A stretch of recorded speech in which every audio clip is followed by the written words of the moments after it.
coordinateur est là. On a également Tiers-Monde avec les associations d'élus locaux, parce que la grande famille, en tout cas de la décentralisation, dañuy war di ànd ci problème yu contexte yooyu pour mën ko résoudre. moo tax may wax ni ñu ngi xaar en tout cas am na yaakaar bu rëy di xaar xalaat yi nga xam ne dina génn fii ci ñaari fan yu xalaat réflexion yi am fii pour ñu mën ko appliquer ci suñu ministère ak ci collectivité territoriale du Sénégal.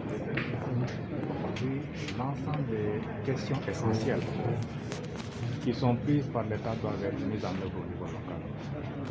Si on se met dans cette perspective et dans ce contexte, il est clair que c'est important de dire quels sont tous les instruments qu'on a, quels sont tous les dispositifs qu'on a et qui permettent d'opérationnaliser ces différents instruments.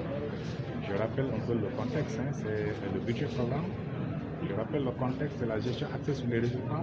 Je rappelle le contexte, c'est les objectifs de développement durable qui sont mis en œuvre pour éradiquer la corruption et atteindre un certain nombre d'objectifs. Dans cette perspective, le ministère avait élaboré un guide. Ce guide a été mis en place depuis 2016 et a été introduit dans les collectivités, mis en œuvre, évalué, testé et capitalisé. Aujourd'hui, à la lumière de toute cette impulsion que le ministère a donnée, avec la gestion axée sur les résultats, avec l'orientation vers le budget programme, avec le PSE, mais également avec l'acte de la décentralisation et le code général des collectivités, il s'agit d'analyser à nouveau ce guide-là et de voir où sont les gaps qu'il faut combler à nouveau pour nous mettre à niveau par rapport à cette orientation.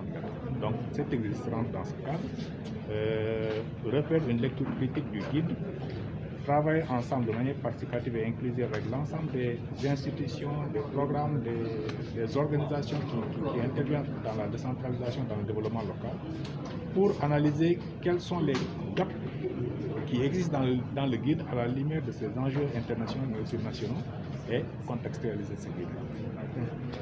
Rappeler qu'avec le ministère qu'on a lancé au mois de mai, le ministre a lancé au mois de mai, nous on avait déjà anticipé sur ça.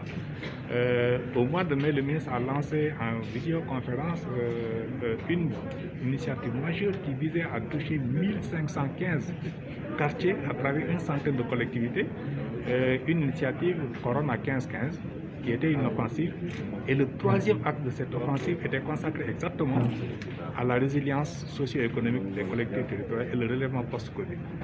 Puisque nous étions conscients au mois d'avril, au mois de mai, que nous étions tous engagés dans la lutte contre le Covid et que si on ne prête pas attention à ce qui va se passer par la suite, c'est-à-dire en termes de résilience, on risque de passer à côté du train. Et donc c'est pour cela que le ministre avait lancé au mois de mai cette offensive majeure qui a mobilisé 1515 quartiers et dans une centaine de collectivités à travers le Sénégal.